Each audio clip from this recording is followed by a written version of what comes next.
In her annual report released yesterday, the State Ombudsman painted a picture of record levels of complaints against police. The Hunter district was singled out as a growth area of community dissatisfaction with the force. But according to District Commander Heinz Mueller, that's not necessarily so. The majority of complaints made against the police are not sustained, especially those of a criminal nature. Chief Superintendent Mueller says that over the past 2 years there's actually been a reduction rather than an increase in the number of complaints against Hunter District Police.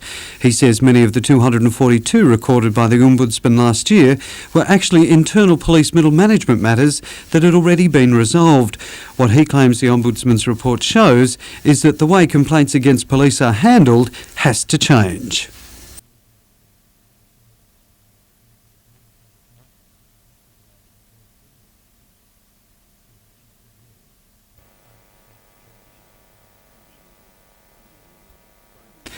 Graham Singleton, NBN News.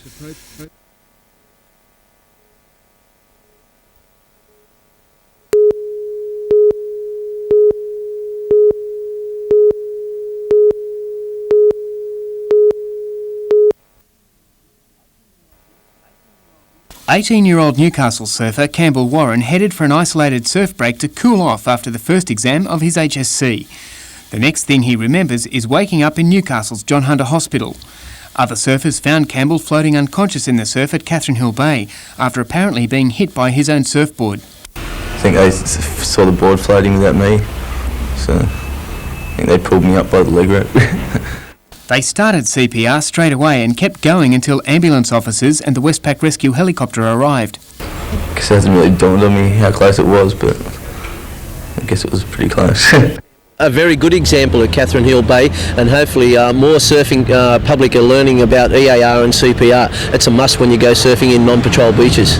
It's not only the surf lifesaving movement that's looking forward to teaching the youngsters about CPR and EAR, it's now the school surfing fraternity. That's a must. They know how to rescue someone with their own equipment, and not like they have to come to shore and find some rescue equipment. They can rescue someone with either a bodyboard or a surfboard, and they know what to do once they get to shore. Campbell owes his life to people who knew what to do.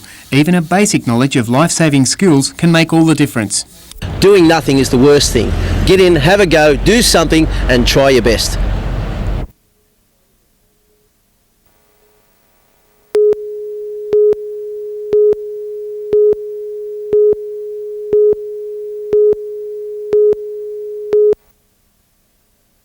The show pretty shortly with the Mayor of Muswellbrook, Ian Seymour, will be on the soundstage real soon. Just about what time of day? At the reception area, Dr. Joan Bell is currently performing. Okay, great.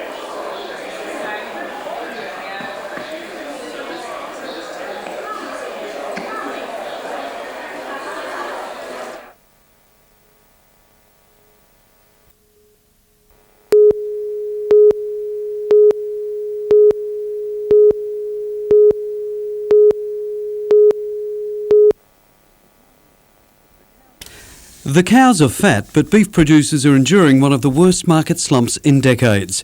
With prices likely to stay depressed, they're being encouraged to investigate new rural industries, some of which were under the microscope in Dungog today. I believe that within 3 to 5 years the farmed rabbit industry will be as big as the chicken industry was 10 years ago. That enthusiasm's based on the experience in Europe where 50 million rabbits are farmed. With a strong export trade already and our wild population due to be wiped out by the Khaleesi virus, growers here see a huge market opening up. All you need is a well-ventilated shed, numerous doses of the Khaleesi virus vaccine and a couple of amorous bunnies. Because they breed like rabbits, if you buy 10 breeding does and $2, within 12 months you've got a breeding establishment of about 200 breeding does, which is more than enough to live on a standalone operation. Another sunrise industry rousing interest, the boar goat, a specially bred meat breed expected to greatly add to Australia's standing as the world's leading goat meat exporter. The only goat meat available to now has been the feral goat. This boar goat will put more meat on the goat, so we're hoping that there'll be a lot of interest in the domestic market as well. Faced with severely depressed incomes, the problem for beef producers is financing their entry into these new enterprises. According to lending authorities, you'll need to do your research and have a very good marketing plan. Another There's More to Life Than Beef seminar will be held in Singleton tomorrow. Graham Singleton, NBN News.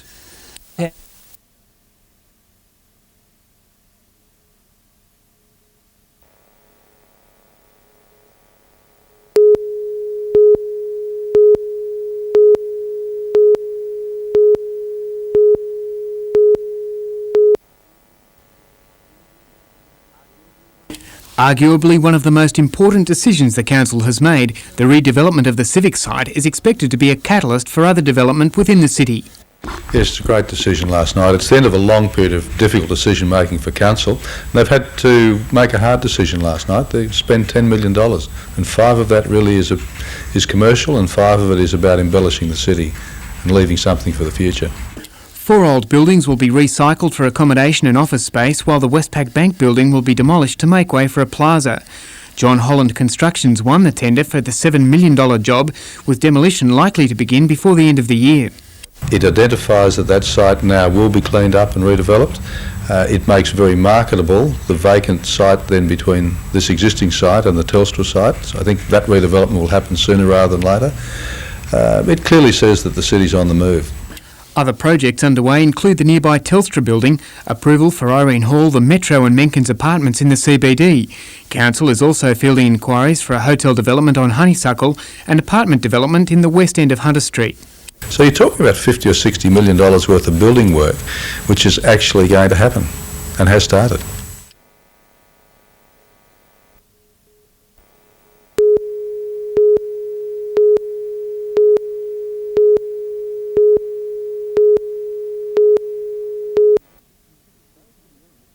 $50. Exposed to the elements, the Shepherd's Hill cottage above King Edward Park has been gradually falling into disrepair. Various proposals to put the building with its commanding views over the city and ocean to use have met with opposition. We'll now negotiate with the Society of Artists, so there'll be artists in residence, painting demonstrations. It'll be related to the arts. The council will spend $25,000 on repairs to the building, then rent it to the Society of Artists. The unfunded Lake Macquarie-based Coastal Patrol was prepared to spend $35,000 of its hard-earned funds to set up a base. We're very disappointed in the council's decision not having a Royal Volunteer Coast Patrol involved, because Newcastle Harbour now is about the only harbour on this coastline that's not involved with the Royal Volunteer Coast Patrol, having a marine base, marine radios and a rescue unit set up. The hill above Newcastle offers one of the few locations to overcome a radio dead spot along the coast, and boating traffic is expected to increase with plans for a new marina in the port. Well, part of Council's resolution last night was that we go and investigate some other locations so they can get their communication channel between Redhead and Nobbies. Council certainly recognised the contribution the Royal Volunteer Coastal Patrol makes and said let's see if we can help them.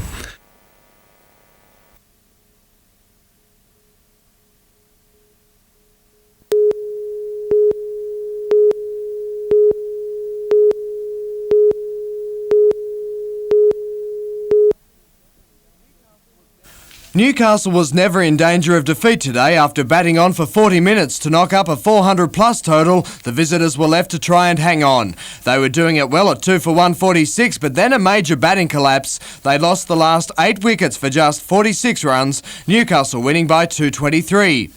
Not as good a finish to the weekend for the Hunter Eagles baseball team. After scoring their first ABL win on Friday night, the Eagles couldn't hold on to the form in games 3 and 4 against Perth. A couple of Eagle errors helped the Heat to a 3-0 victory in the first game of the night. The final match was one the locals would rather forget, Perth running hot to win by 13. And Maitland City lawn bowler Steve Cox has taken out the prestigious Tournament of Champions at Hamilton.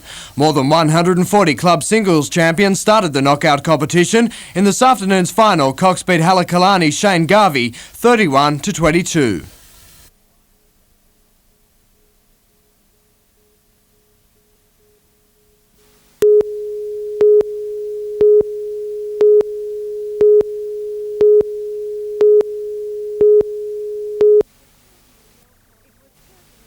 It was certainly no housewarming. A couple at Whitebridge had only just moved into their Loner Street home when just before 11 last night, 3 men and a youth smashed open their front door.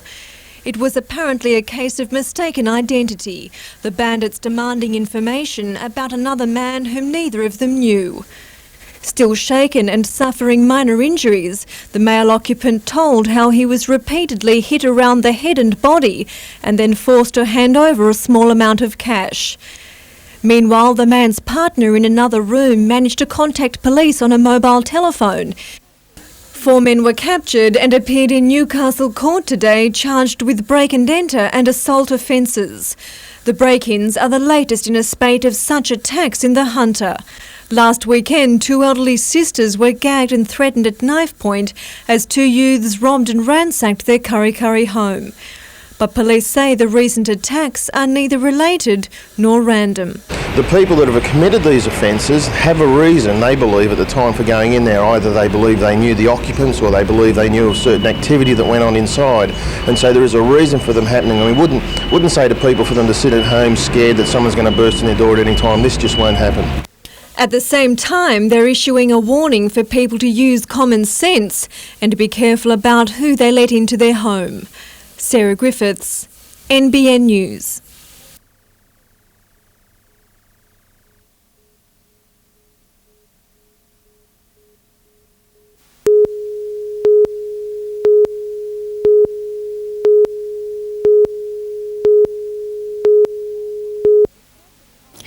The Stratford coal mine, owned by CIM Resources, has been operating for around 2 years. During that time, some residents in the nearby village of Stratford claim to have endured excessive levels of noise produced by the 24-hour mine.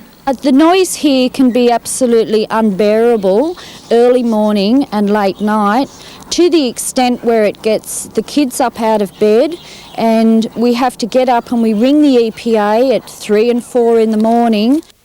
As part of the mine's development consent, the company must keep its noise levels under 35 decibels at night, 40 during the day.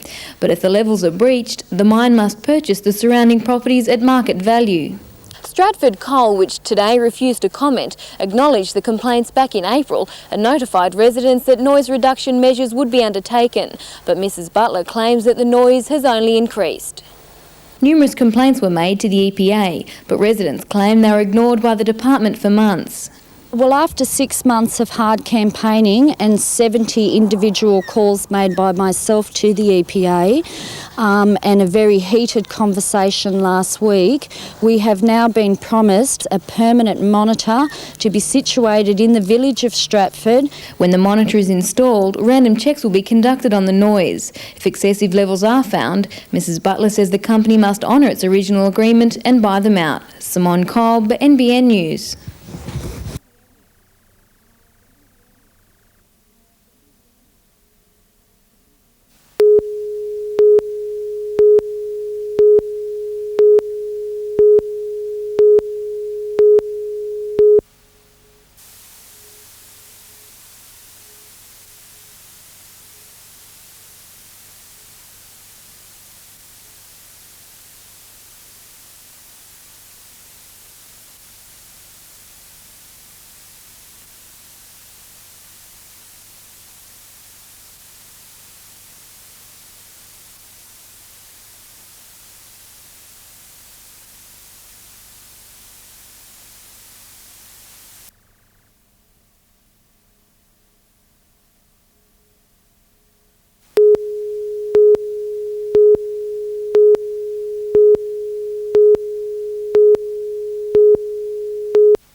Closed fan with eyes on the mesmerised. Barbara Whipp began writing poetry 4 years ago. Her subject matter varies, but it's this poem about gambling that earned her a prize. A lot of interest has been shown. Over 50 or 60 people put their poems in, over 100 poems. 19 poets from Lake Macquarie have been recognised by the Roland Robinson Literary Awards. Their poems appearing in a publication produced by the council. Oh, there's an immense amount of talent, more still to come. They didn't teach them rhythm, they didn't teach them rhyme, they didn't teach my children how to march in time. The anthology will be available to the public later in the month.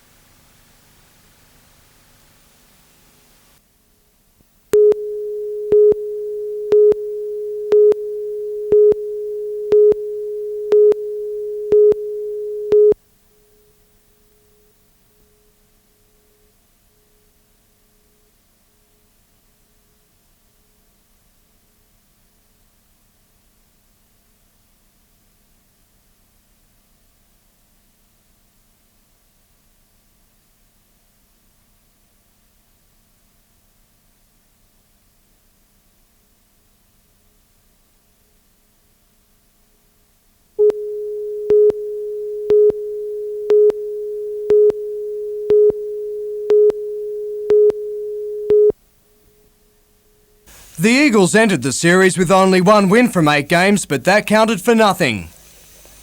The Locals smashed their way to a 4-0 lead at the top of the second innings, and from there it only got better. Big hits and hard running had the bases occupied for most of the night, and the runs flowed freely. Coach Shane Barclay was sending all the right signs as the Eagles ran away with 2 huge wins, despite playing the match without 2 of their American imports. Both the men's and women's Division 1 Castle Lakers softball teams are through to tonight's finals of the State League.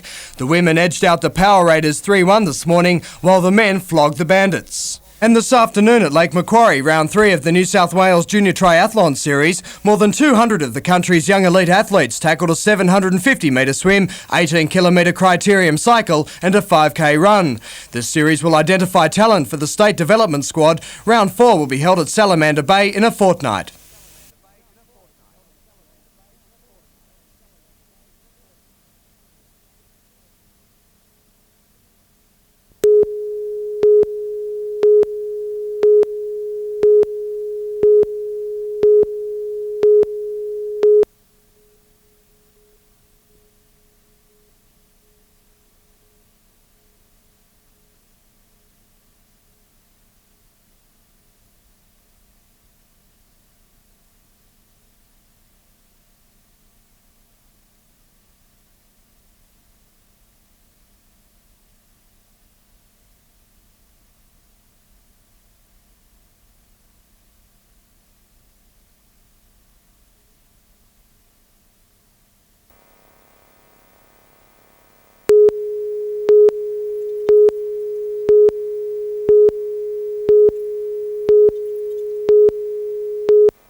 The survey of more than 1,600 beaches around the country has been put together with the help of 80 conservation and community groups. Among the report's most significant findings, that 80% of beaches are strewn with litter and 72% under threat from urban development. A quarter have untreated stormwater draining directly onto them, and a fifth are less than 5 kilometres from an ocean outfall.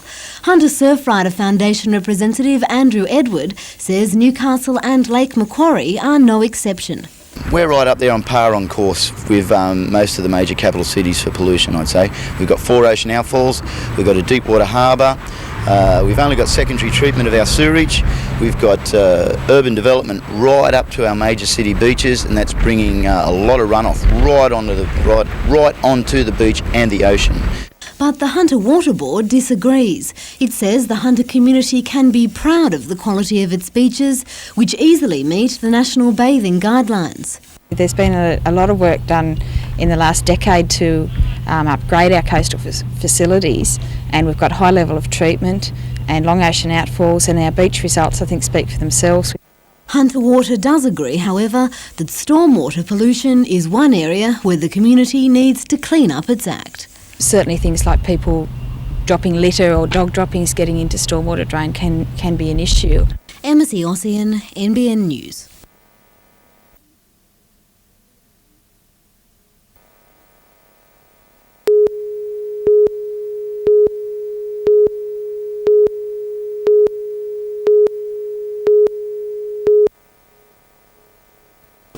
The Hawks still haven't landed, but the celebrations are in full flight. And I'm actually ecstatic about it. I think it's a great outcome.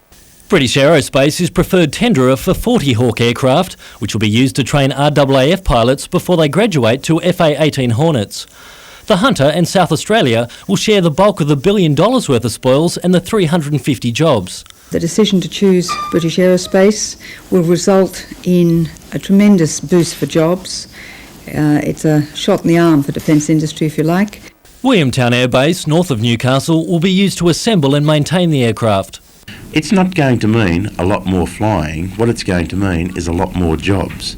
The union movement has already pledged its support. We'd make sure that in terms of the contractors and the employers that will be working up there, that we would want to put in place a best practice agreement. Production will start next year. The first aircraft to be handed over by 1999. The first squadron of 12 to be up and flying by the year 2000. They'll replace the Mackie jet, which have been used by the RAF for nearly 3 decades. It's hoped British Aerospace will act like a magnet, drawing in other high-tech aeronautical companies to create a whole new industry to lead the Hunter into the 21st century. The Royal Australian Air Force is looking at a number of future aircraft programs, such as an airborne early warning and control, some helicopter replacement programs, and some transport aircraft electronic warfare work. The contract will be worked out in the coming months, with the deal to be signed, sealed and delivered by the middle of next year. Richard O'Leary, NBN News.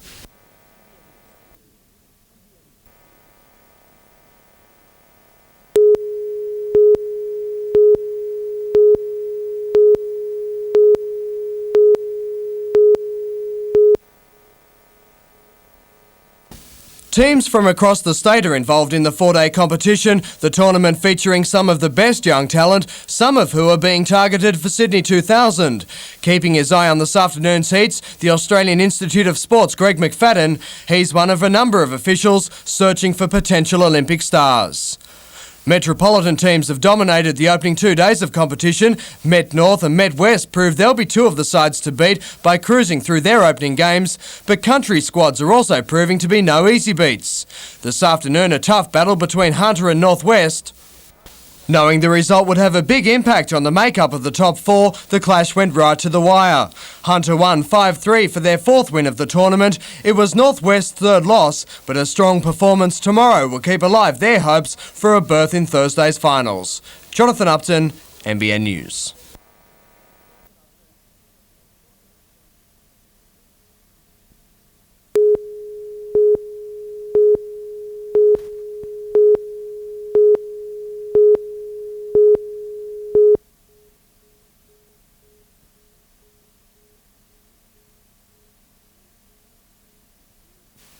It was time for a full dress rehearsal at Newcastle University Drama Theatre last night as the Metropolitan Players strutted their stuff.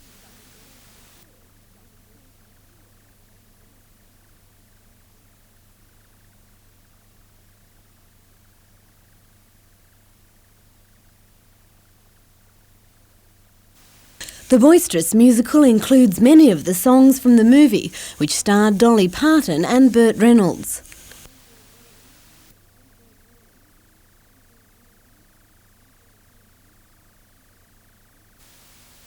One of the show's stars is 15-year-old Jai Frasca. The young choreographer has just secured a 3-year scholarship at the London Studio Centre. The scholarship covers the annual $20,000 tuition fee, and Jai will take up the position next September. The Best Little Whorehouse in Texas, meanwhile, opens at the University Drama Theatre next Wednesday. Emma Ossian, NBN News.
Amidst fears of cancer and lead contamination, the residents of Bullaroo have fought the lead and zinc giant long and hard. Now Pasminco believes the battles may soon be over with the release of 8 environmental management strategies. We've spent a lot of time consulting with our community over these strategies, and also a whole range of people, the council, the EPA and the department. The proposals are part of the company's conditions of consent, regulations Pasminco must meet as part of its $41 million expansion program. Focusing on air and water quality, noise and waste management, the plans include a wetland for this grassed area to filtrate water and the revegetation of surrounding areas. Integral to the strategies is a 10-metre high mound to be built on this street. Neighbouring houses will have to be demolished to make way for it. Pasminco believes the mound will play a major role in helping to reduce noise and dust emissions from the plant. For some locals, the proposed changes are too little too late, the recommendations inadequate. But Pasminco denies it's been dragging its feet on the issue. The work that we've done over the years has, I think, really kept up with community views. The draft plans are with the Department of Urban Affairs and Planning. The Minister is still to make a decision. Sarah Griffiths, NBN News.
The 200, Count Shivers over on the outside has got his head in front here. Royal Snack getting up along the inside is finishing on, and deeper on the track is Circles of Gold. Royal Snack over on the inside takes the lead from Count Shivers. Royal Snack in front, close to home. Royal Snack wins the cup. A good result for bookies. Royal Snack paid $16.20 and $3.90, $1.80 and $2.40. The unplaced favourite was Valance. It started at 15-8. Race 7 was the Sandown Stakes over 1,400 metres.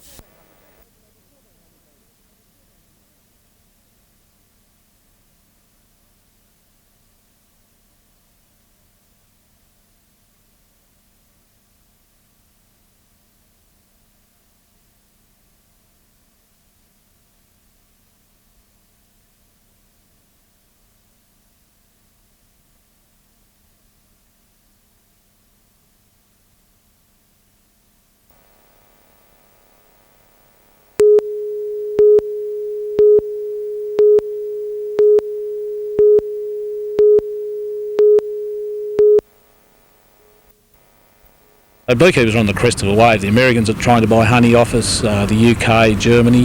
Honey prices have gone from about $1.30 a kilo to about $1.70 a kilo for light grades.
Hundreds braved threatening skies for today's annual Throsby Regatta, celebrating the turnaround of Throsby Creek.